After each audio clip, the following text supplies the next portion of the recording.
అంతర్జాతీయ యోగా దినోత్సవం సందర్భంగా రాష్ట్ర ప్రభుత్వం ప్రకటించిన యోగాంధ్ర 2025ని గుంటూరు నగరంలో విజయవంతం చేయాలని నగర మేయర్ కోవెలమూడి రవీంద్ర, నగర కమిషనర్ పులి శ్రీనివాసులు కోరారు. గురువారం నగరపాలక సంస్థ కౌన్సిల్ సమావేశ మందిరంలో వారు మీడియాతో మాట్లాడారు. రాష్ట్ర ముఖ్యమంత్రి నారా చంద్రబాబు నాయుడు ఆధ్వర్యంలో ప్రతిష్టాత్మకంగా అంతర్జాతీయ 11వ యోగా దినోత్సవం జూన్ 21వ తేదీన వైజాగ్లో జరగనుందని తెలిపారు. ఈ కార్యక్రమంలో దేశ ప్రధాని నరేంద్ర మోదీ పాల్గొంటారని తెలిపారు. వరల్డ్ యోగా డేకి సుమారు 5 లక్షల మంది హాజరై గిన్నిస్ రికార్డు సాధించేలాగా అందరూ కృషి చేయాలని అన్నారు. యోగా దినోత్సవం సందర్భంగా నగరంలో ఆసక్తి కలిగిన వారు వెబ్సైట్ ద్వారా తమ వివరాలు నమోదు చేసుకోవాలని సూచించారు. అదేవిధంగా రాష్ట్ర ప్రభుత్వం ఈ నెల 21 నుంచి జూన్ 21 వరకు ప్రతిష్టాత్మకంగా చేపట్టిన యోగాంధ్ర 2025ని గుంటూరు నగరంలో ప్రజలు, స్వచ్ఛంద సంస్థలు, రెడ్ payers, senior citizens, NCC, NSS విద్యార్థులు పెద్ద సంఖ్యలో పాల్గొని విజయవంతం చేయాలని తెలియజేశారు. దీనిపై పెద్ద ఎత్తున అవగాహన కల్పిస్తున్నామని చెప్పారు. భారత ప్రభుత్వం తీసుకున్న నిర్ణయం మేరకు world yoga day June 21 start చేసి 10 ఇయర్స్ కంప్లీట్ అయిపోయింది. ఈ సంవత్సరం 11th ఇయర్. ఈ 11th ఇయర్ మన రాష్ట్ర ప్రభుత్వం యొక్క ఆధ్వర్యంలో గౌరవ ముఖ్యమంత్రి గారి యొక్క లీడర్షిప్లో ప్రధానమంత్రి గారు గెస్ట్గా జూన్ 21వ తేదీ వైజాగ్లో ఒక 5 లక్షల మంది యోగా సాధకులతో ఈ ప్రోగ్రాము డిజైన్ చేశారు. దీనికి సంబంధించి అక్కడ జరగటమే కాకుండా మరి అన్ని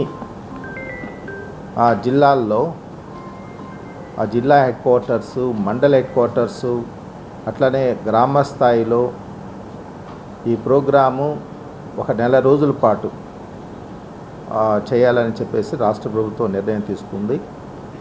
దీనిలో భాగంగా గౌరవ చీఫ్ సెక్రటరీ గారు నిన్న అందరూ జిల్లా కలెక్టర్స్, ముఖ్యమైనటువంటి ఆఫీసర్స్ అందరితో కూడా ఒక రివ్యూ చేశారు.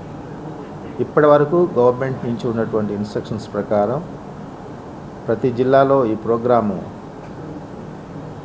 డే వారీగా కొన్ని యాక్టివిటీస్ ఇచ్చారు. ఆ యాక్టివిటీస్ ప్రకారం నడవాల్సిన అవసరం ఉంటుంది. దీనిలో భాగంగా ఈరోజు మన జిల్లాలో మరి ఇన్ఛార్జ్ కలెక్టర్గా ఉన్నారు జేసీ గారు. వారు నేను కలిసి ఒక వీడియో కాన్ఫరెన్స్ కూడా ఇప్పుడు దాకా కండక్ట్ చేశాము.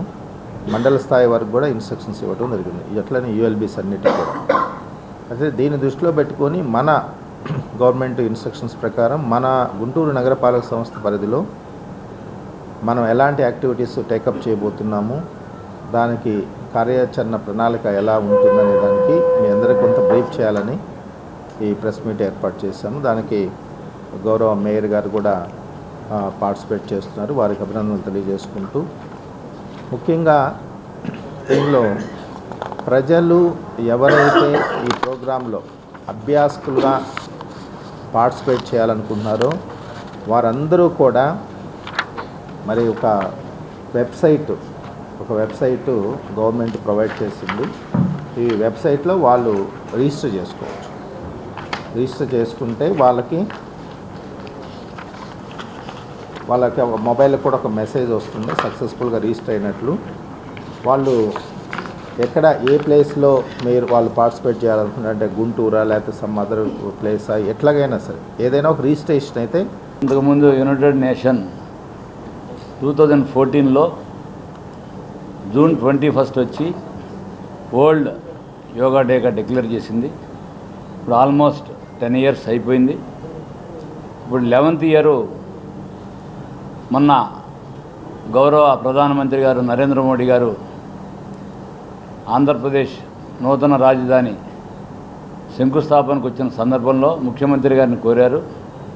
ఈసారి విశాఖపట్నంలో 11th వరల్డ్ యోగా డే అక్కడ జరుపుకుందామని నిశ్చయించారు. దీన్ని కొన్ని లక్షల మంది ప్రజలతో అక్కడగా జూన్ 21 అక్కడ ఏర్పాటు చేస్తున్నారు. ఈ మొత్తం మే 21 నుంచి జూన్ 21 వరకు కూడా యోగాంధ్రగా 30 డేస్ డిక్లేర్ చేసి వివిధ రకాలైన ప్రోగ్రాలు ప్రజలకు తెలియజేసి దానికి ఒక వెబ్సైట్ రిజిస్ట్రేషన్ చేశారు. తర్వాత ప్రమోషన్సు, ఈ యొక్క పబ్లిక్ గ్యాదరింగు, తర్వాత వాళ్ళ యొక్క రావడానికి ట్రాన్సిట్ ప్లాన్ ఇవన్నీ కూడా ప్రభుత్వం వారు ఏర్పాటు చేస్తున్నారు. వివిధ సచివాలయాలతో సహా రిజిస్ట్రేషన్ ఈ యొక్క సభ్యులను రిజిస్ట్రేషన్ చేసి ప్రతి జిల్లాలో కూడా ఇది వివిధ రకాలైన సంస్కృతి కార్యక్రమాలు చేయాలని చెప్పి ప్రభుత్వం ఆదేశించింది.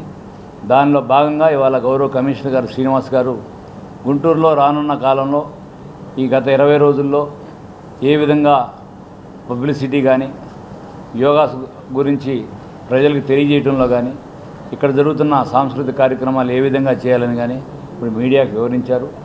ప్రభుత్వం ఈ విధంగా చేస్తున్నందుకు మేమందరం హృదయపూర్వకమైన ధన్యవాదాలు తెలియజేస్తూ రేపు జూన్ 21 జరిగే యోగా డే విశాఖపట్నంలో ప్రజలందరూ అక్కడికి వచ్చి ఒక గిన్నీస్ వరల్డ్ రికార్డులో అది ఒక రికార్డ్ అయ్యేటట్టుగా మీరందరూ దానికి బాధ్యతాయుతంగా వ్యవహరించాలని కోరుకుంటూ మేము అప్పీల్ చేస్తూ తప్పకుండా దాన్ని జయప్రదం చేయాలని చెప్పి కోరుకుంటూ ఈ అవకాశం కల్పించిన కమిషనర్ గారికి ధన్యవాదాలు.